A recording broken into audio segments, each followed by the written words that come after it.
Ele pode apresentar, no Zuzu? baile aqui, graças a Deus, a gente tem convidados especiais. Ele é político, engenheiro e administrador de empresa. É um dos fundadores do Partido Novo. Recebam aqui a Amoedo!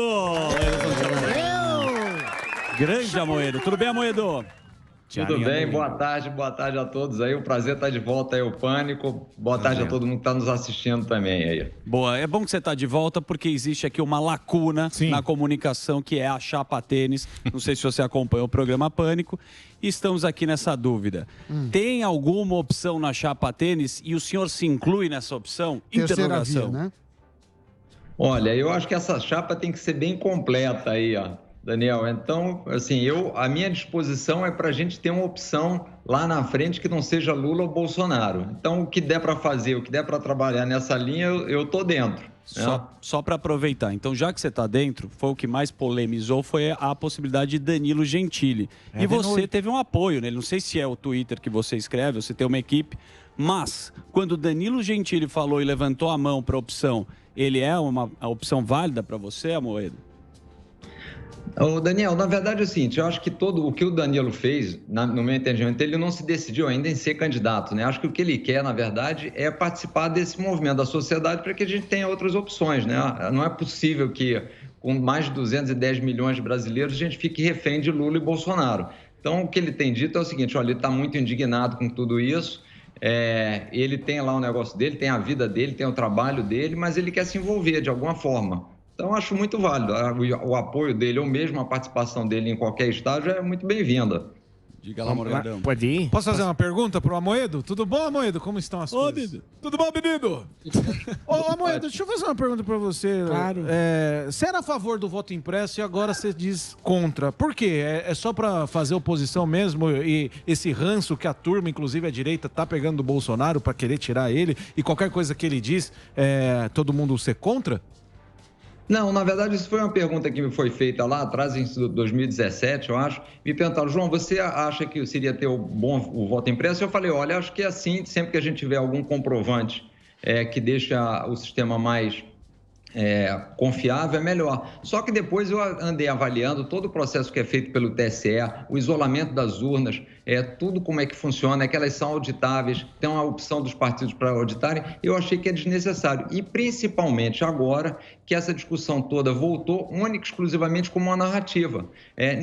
Os bolsonaristas não estão preocupados em se o voto vai ser impresso ou não. Isso é só uma cortina de fumaça para depois descredibilizar o resultado das urnas, né? O próprio Bolsonaro já afirmou que as urnas foram fraudadas em 2018, que ele tinha as provas e nunca apresentou.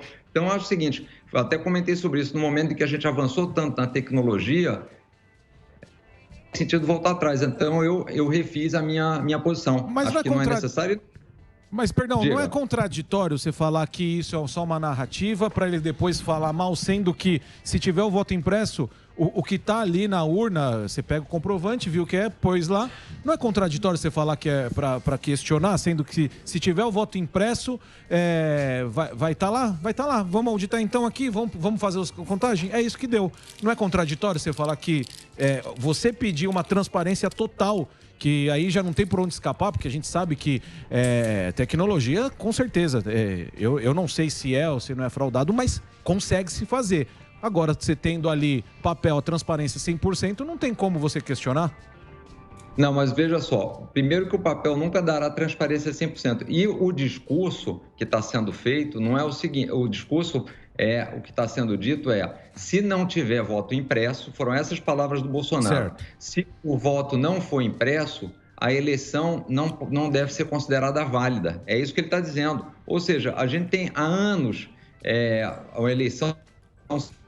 Ele foi eleito nesse sistema. Sim. E agora, com medo de uma derrota em 2022, ele quer tirar a credibilidade do sistema colocando numa coisa que a gente sabe que é pouco provável que aconteça em 2022, por questões de custos, por questão de tempo, por uma série de mecanismos. Então, eu não tenho problema dele defender e querer colocar o voto impresso. Eu só me admiro duas coisas. Ele dizer que a eleição da qual ele sempre participou, inclusive durante vários anos, quando ele foi deputado federal, ele nunca questionou, por não tinha voto impresso, está questionando agora. E a segunda coisa que eu questiono é que num país que a gente está morrendo 3 mil pessoas porque não tem vacina, as crianças estão deixando de ir à educação porque o governo está investindo menos em educação, as contas públicas estão estourando porque o governo não privatiza e não faz nenhuma reforma. A grande preocupação dele seja o voto impresso, quer dizer, me parece total falta de prioridade e de preocupação com a melhoria do cidadão, que era o que ele deveria ter, né? Então, assim, esse é o meu ponto. Nós queremos o nome da chapa tenra. É sobre isso. Vocês estão... Ó, o Cirão... O Cirão... O Amoedo vai acabar comigo em Paris no segundo turno. O Cirão vem aí, hein? O Cirão vem aí. Esse negócio de voto impresso, assim, até sempre me perguntam isso. É uma questão que a sociedade tem que decidir. Claro que quanto mais redundante o sistema, maior a segurança, isso gasta dinheiro. Agora, isso é uma coisa que a gente sempre, para diminuir fraude, gasta esse dinheiro. Mas a minha pergunta para a Amoedo é a seguinte: eu vejo, você sempre se posiciona bastante nas redes sociais, acho que você tenta ser ativo, não sei se é em seu nome, em nome do Novo, isso também não importa muito, mas eu não vi nenhuma postagem sua sobre o STF. A gente teve aqui no Brasil algumas interferências do STF para alguns e para outros. Cuidado com o que você fala, hein, menininho? Não, crise institucional. Tem os 3 poderes, para alguns o STF passou da linha, para outros não. Eu queria saber a sua opinião sobre isso. O STF passou da linha ou ele tem feito um bom trabalho, pelo menos até agora? Sabe, eu acho que o STF, no geral, tem feito um trabalho mais positivo do que negativo. Obviamente, como qualquer instituição, e aí não é provavelmente a instituição, mas as pessoas, existiram erros em alguns momentos. Eu apontei lá atrás, se você for voltar, eu acho que em alguma restrição que foi feita à Cruzoé, ao Estadão, eu coloquei uma crítica ao ministro Alexandre de Moraes, na época, está lá no Twitter, mas assim, eu acho que ele tem acertado mais do que tem errado. Inclusive, se a gente voltar e olhar a pandemia, que é o nosso maior problema, eu lembro 2 episódios, que se não fosse o STF, a gente estaria em piores lençóis ainda. E o Lula? E o Lula na rua? Mas só completando aqui do STF, ele proibiu, na verdade, ele proibiu que o governo fizesse uma campanha que era contra o isolamento, que seria terrível, e ele deu autonomia para os estados e municípios, porque o governo queria deixar tudo aberto, não tinha problema nenhum, não recomendava o uso de máscara, endossava as aglomerações, e o STF, ao dar autonomia aos estados e municípios, impediu que a gente tivesse mais gente morta. Então, quando eu vejo isso, eu tenho que achar positivo. O caso do Lula, para mim, foi um erro, quer dizer, não faz sentido você questionar só porque o julgamento deveria ter sido num lugar e foi no outro. Ele continua, no meu entendimento, como criminoso, como tendo sido condenado. Então, acho que isso, em algum momento, vai ser revisto, né? Que loucura, hein? Então, acerta de um lado... Quando interessa. Agora me fala uma coisa, Amoedo. Tem nome ou não? Sobre isso. Posso pegar carona, Emílio? Não, só um segundinho. Mas é sobre isso, para elaborar. Não, eu quero saber o seguinte. Tem nome ou não? Os caras já estão. Você viu que lá o Cirão... Vocês já estão batendo no Bolsonaro. Chapa Tênis está batendo no Bolsonaro. Bolsonaro tá morto. Cirão vem aí, já colocou um cara liberal ali meio na economia para pegar o voto da Faria Limer, ali para pegar os caras ali que estão meio ali em cima do muro. Você tá com essa carinha, você sabe o que eu tô falando. Você acha que vai dar o segundo turno de Lula e Bolsonaro ou cabe mais um nome aí? Emílio, eu espero que dê um segundo turno sem Lula ou Bolsonaro, né? Para que a gente tenha uma opção que não seja esse discurso populista. Quando a gente olha os dois são muito parecidos. A gente tem o bolsopetismo, né? É a mesma ideia, salvador da pátria, prometer um monte de coisa, não entregar, o discurso populista, o discurso de que vou resolver a sua vida. Ele vem sempre com essa historinha, olha, eu aqui no Estado, eu vou resolver a sua vida. E, na verdade, ele só atrapalha. Eu acho que um governo que atrapalhasse menos já seria muito bem-vindo, né? E outra coisa, tivesse uma postura diferente da que os dois têm. É sempre o nós contra eles, o toma lá da cá. Quer dizer, é o mesmo roteiro. A gente está vendo as mesmas coisas, divisão de órgãos públicos. Tivemos o mensalão no governo Dilma, no PT, agora estamos tendo aí o tratoraço aí, quer dizer, então, assim, as mesmas coisas, as mesmas práticas. Então, eu espero e vou trabalhar bastante para que a gente tenha uma outra opção. Agora, hoje, acho que ainda é cedo para a gente dizer um nome. Acho que muita gente vai se lançar e espero que, assim, acho que a gente tem que trabalhar para ter uma aglutinação antes do primeiro turno, né? Amoedo. Para que mais chance. Amoedo, prazer em revê-lo. Eu queria só falar que o Emílio sempre cobra aqui, né? Mas qual é a proposta? Não tem proposta, não tem nome, não tem nome. De fato, eu sempre também tenho repetido aqui que a ex-dama de ferro, Margaret Thatcher, dizia... Não, lá vem a Margaret Thatcher. O Arnaldo Jabor. Não, Arnaldo Jabor, porra. O cara faz a crônica. A crônica do Jabor, pô. O povo quer resolver a situação, Primeiro vê essa porra. discussão, depois o voto. Você cobra a proposta, cara. Eu tô perguntando pra ele, em linhas gerais, qual é a linha, como é que você se diferencia repudiando igualmente o bolsonarismo e o petismo? Quais são as linhas gerais? Qual é a base programática da terceira via que está sendo formada? Com certeza.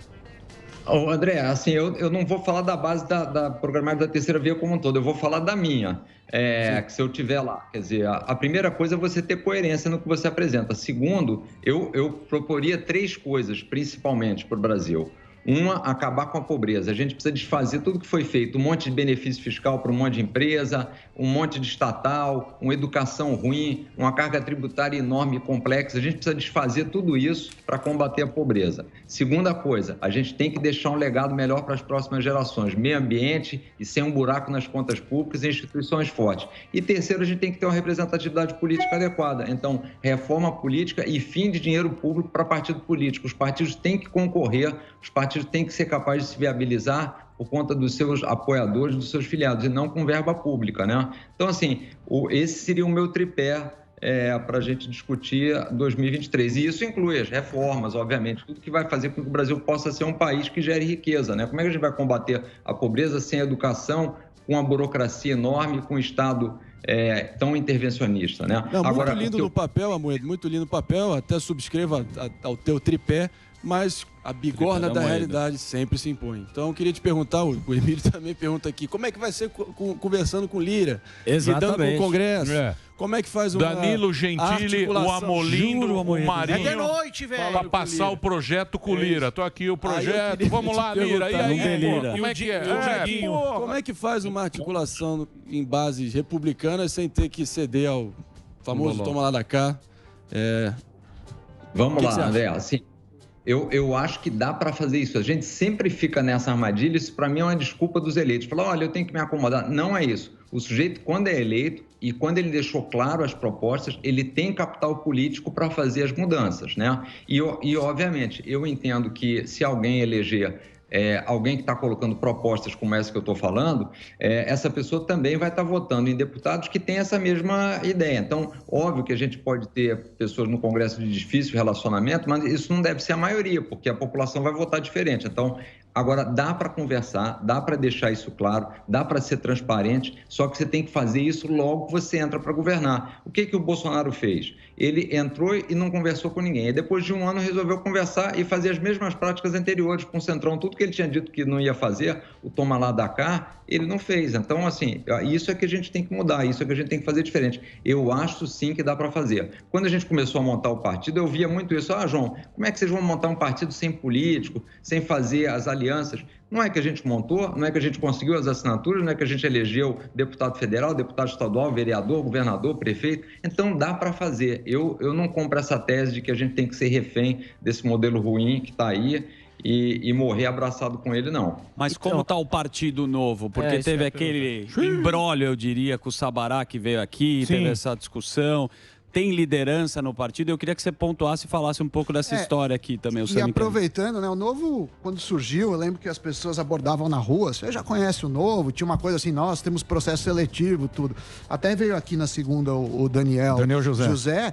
Pô, aí o processo seletivo, vocês colocaram como candidato na principal cidade do país, um cara que, segundo o Daniel José, tinha problemas de incompatibilidade de patrimônio na declaração e também fraude no currículo. Então, quer dizer, parece que o processo seletivo não é tão rigoroso, né? E isso eu acho que depõe muito contra o partido. Como que você faz essa autocrítica?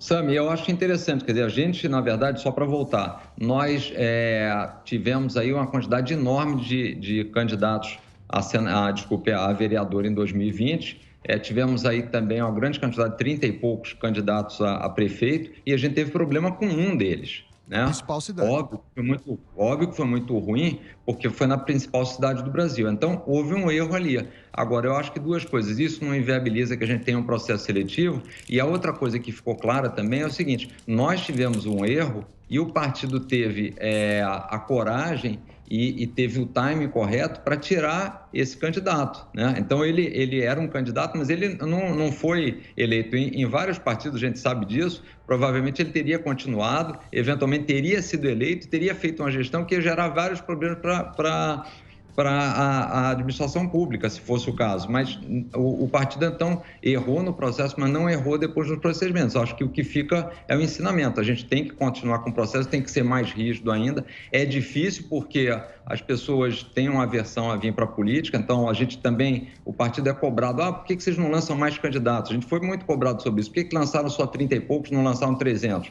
Porque tem que ter gente boa disposta a vir para a política, né? O Daniel José, por exemplo, é um desses casos. Teve aí com vocês, que é uma pessoa que saiu da iniciativa privada e veio se esforçar, a mesma até eventualmente tendo algumas frustrações, porque está na área pública, em alguns momentos não consegue passar projetos que gostaria, mas é parte do sacrifício que tem que ser feito, né? Mas, Amoedo, o Sabará, no TRE, no TSE, ele ganhou, né? Ele 100% de razão para ele e a chapa só caiu porque a vice desistiu, né?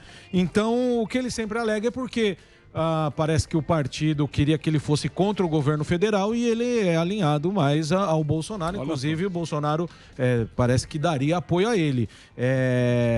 E o que acontece nesse caso? Sendo que o diploma, analisaram o diploma, disse que estava tudo ok, o TRE, o TSE deu ganho de causa para ele. Por que mesmo assim vocês decidiram tirar? Foi por causa disso mesmo? Porque vocês pediram que ele fosse contra o governo federal e ele não é? Ele é a favor do Bolsonaro? Não foi isso. Quer dizer, a decisão, até acho que o Daniel aí, quando esteve com vocês, explicou bem isso. A decisão foi do Comitê de Ética, porque teve grandes dúvidas quanto ao currículo dele e à declaração de renda. Pois mas a Justiça Eleitoral deu ganho a ele, favorável a ele. Então, que mesmo assim... Não, a Justiça deu ganho de causa, acho que para ele continuar afiliado. Eu não sei o detalhamento do que ela deu de ganho de causa, até porque eu não estava no partido, não acompanhei em detalhe isso. Mas o fato é que ele, como candidato do Novo, ele poderia até ir para um outro partido se quisesse, mas pelo Novo, o currículo dele, os critérios definidos para o processo seletivo, depois revistos, não foram aceitos, porque houve um erro lá, talvez, de verificação que deveria ter sido feito no currículo no primeiro momento. Isso foi feito posteriormente pelo Comitê de Ética, e aí ele foi vetado, né? Então, assim, ele tem a liberdade de ir para outro partido, mas, assim, o partido é soberano sobre quem ele lança candidato. Não é o TSE que define quem são os candidatos que cada partido lança, né? Então, claramente a definição vem do partido. Ô, João, falando da terceira via, eu queria perguntar para você disse que a nossa agenda é a questão da diminuir a pobreza. Se você tira os dois polos de Lula e Bolsonaro, não soa muito puritano, muita pureza essa questão da terceira via, de você falar que existe uma via que vai conseguir fazer tudo, igual exatamente o discurso dos dois populistas? Qual é a dificuldade? Você acha que é por causa disso que muita gente não está comprando o discurso dessa terceira via, que fala que não, é só entrar e trabalhar e vai ser tudo fácil? Não, o meu ponto é o seguinte: obviamente que um dos dois vai estar disputando no segundo turno. A minha preocupação como cidadão é o seguinte: nós temos um presidente da República, hoje em exercício, que cometeu vários crimes de responsabilidade. Ele fez uma campanha que ele prometia privatização, reformas, combate à corrupção, acabar com o tomar lá da cá. Ele não fez nada disso, ele fez tudo ao contrário. E sem contar o desastre que foi na pandemia, que o Brasil hoje, se você tirar aí os países que têm menos de 10 milhões de habitantes, o Brasil vai estar entre segundo e terceiro com a maior quantidade de mortes por habitante, né? Então, o nosso desempenho foi horroroso, né? Então, esse é o que a gente tem de um lado. E do outro lado, a gente tem um ex-presidente que foi condenado por corrupção. Então, assim, são essas escolhas que a gente quer ter para o Brasil. Mas, quer dizer, alguém que nada e condenado, entendeu? Eu acho que não é razoável. Como cidadão, não gostaria de ter essas duas opções. Mas, Amoedo, é o que tudo indica. É o que a gente fala aqui. Tem uma parcela da população que tem que escolher entre morrer afogado ou morrer queimado. Aí ele vai ter que chegar lá e vai ter que decidir entre Sim. morrer afogado ou morrer queimado. Porque não tem outro, tem o Ciro aí que já bateu no peito e falou, não, é comigo. E a gente vê que a chapa tênis está uma briga de, não sei, vaidade, muita vaidade. Se é ego, que é o que tem ali, fica ali um lobo solitário Só ali, direita outro purista. peça que pague, fala, ó, se meu nome aparecer eu vou, se não, não vou. Aí aparece um contrato melhor, aí fala, opa, mudei. Então usando, velho. Então é o que a gente vê ali, que 2022 nós vamos ter que fazer essa escolha, não vai ter muito jeito. Aí é o que eu quero ver, o que vai ser, Vai votar que vai comidinha. ser. Aí vai...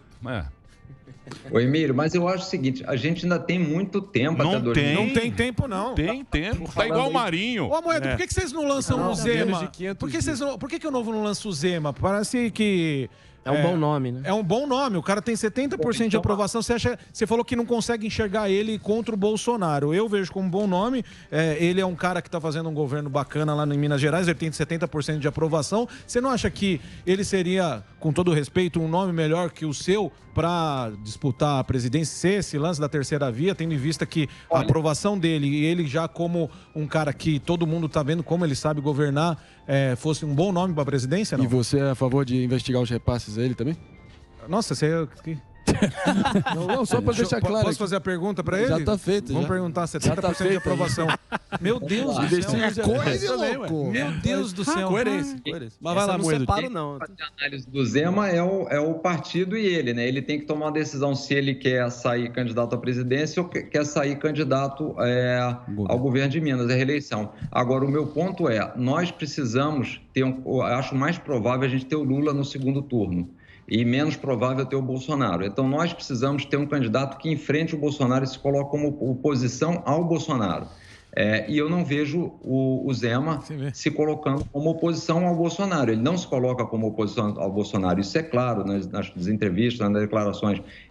Isso aí é um direito dele, eu não tenho aqui nenhuma crítica em relação a isso. Eu estou só comentando o fato. Sendo assim, acho muito pouco provável, se a gente quer ter... Mas o fato é chegar à presidência ou tirar o Bolsonaro? Porque parece que a força do Novo é mais tirar o Bolsonaro e pouco importa, porque você sempre está falando isso. Não, porque é contra o Bolsonaro. Eu acho que quem for pelo Novo tem que ir contra o Bolsonaro e contra o Lula. Tem que ir pela própria candidatura. Só que vocês sempre fazem...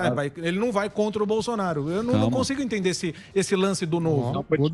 Então, vou explicar. É como um campeonato de futebol. Você tem a semifinal e tem a final. Você só chega na final se você passar na semifinal. A nossa semifinal, muito provavelmente, na minha avaliação, é contra o Bolsonaro. E depois teremos a final com o Lula. Então, o nosso foco inicial tem que ser na semifinal, que é contra o Bolsonaro. Então, não adianta ficar falando, eu quero ganhar a final, Eu preciso primeiro, nós precisamos ganhar a final, por isso é meu ponto. Então, mas deixa eu falar um negócio pra você, que é o pensamento do nosso querido Cirão da Massa, que ali estará, porque o Cirão, ele tá falando o quê? A turma lá tá batendo do Bolsonaro, vou bater no Lula e eu pego esses caras. Sim. Então você vê que o pensamento dele é bater no Lula. Não, é parecido com bater no Lula. É da semifinal. Bate na direita, a esquerda Agora eu quero perguntar do Paulo Guedes. Sam, eu só posso fazer uma intervenção nesse assunto? Não, eu quero falar do futuro. Então deixa eu falar. Só você que Moedo. Mas ninguém da mesa está tendo sensibilidade, porque quem é candidato, na minha opinião, é o próprio Moedo que está falando aqui. E a gente quer saber se você conversou com o Sérgio Moro, quem você buscou apoio para ter essa força na semifinal, na final, para enfrentar. Você não quer Zema, você quer estar chamando aqui pro pai. Você quer colocar a 10, ser protagonista e ser presidente. Estou correto? Ô, Daniel, assim, eu tinha em 2018 um objetivo claro, que era divulgar o Novo, tornar o Novo mais conhecido. Eu, em 2022, me coloquei como objetivo, como cidadão, trabalhar para que a gente tenha uma outra opção no segundo turno que não seja ter só o Lula e o Bolsonaro. Então, assim, o meu trabalho é esse. Se isso significar sair candidato, estou pensando e estou disposto a isso. Obrigado. Se isso significar não ser candidato e apoiar qualquer um desses, e isso for melhor, também. Eu não tenho prioridade em ser candidato, em ser eleito. Esse não é o meu sonho de consumo. Meu sonho de consumo é ter um Brasil melhor. Tá bom. Assim, mas nessa estratégia você falou com o Sérgio Moro? Você conversou com o Sérgio Moro? Conversei com o Sérgio Moro, tenho conversado com o Mandetta, conversei com o Santos Cruz. Então, assim, por quê? E eu comecei a conversar com eles, pelo menos os dois primeiros, no ano passado, em maio, com a seguinte proposta: vamos tentar montar um plano para o Brasil em 2023, a partir de 2023, sem falar, não estamos pensando em candidatura em nada, vamos montar um plano para que, se tiver alguém, esse plano seja implementado. Sim, eu acho que a gente tem que primeiro partir das ideias e depois fazer a venda do que a gente quer, que no Brasil a gente sempre fica nessa armadilha. Quem é o cara? Quem é o fulano? E aí fica uma discussão que depois não tem entrega, né? Não, eu quero falar um pouco de... Papai vai voltar, hein? Põe o Zema que eu voto nele. Você tá achando, Emílio? Porque não tem opção, né? Eu me considero um liberal na economia e assim como conservador na toba. Liberal. Na toba, sim. Na toba a gente é muito conservador. Mas o Amoedo, ele ri. Ele também é conservador na toba. Vamos lá. Não, e aí... O Paulo Guedes tem um discurso, pelo menos o discurso dele foi sempre muito liberal. E aí tem essa questão, às vezes, com a prática do ideal e do possível. Eu queria saber se, na sua avaliação, o Paulo Guedes está fazendo um bom trabalho ou você acha que ele traiu uma agenda liberal disso? Aí eu não estou perguntando do governo Bolsonaro, você já falou várias vezes a sua opinião, eu estou falando das falas, das atitudes do Ministério da Economia. Não, assim, Sami, eu gosto das ideias do Paulo Guedes, tanto é que o Novo foi muito alinhado nas votações do ponto de vista econômico com o governo Bolsonaro, mas o Paulo Guedes ficou muito no discurso, ele não fez as entregas, né? Ele não fez as entregas das privatizações. Quantas vezes ele já prometeu, dentro de 60 a 90 dias, teremos grandes privatizações, aguardem. Ele não fez o equilíbrio das contas públicas, ele não abriu a economia, né?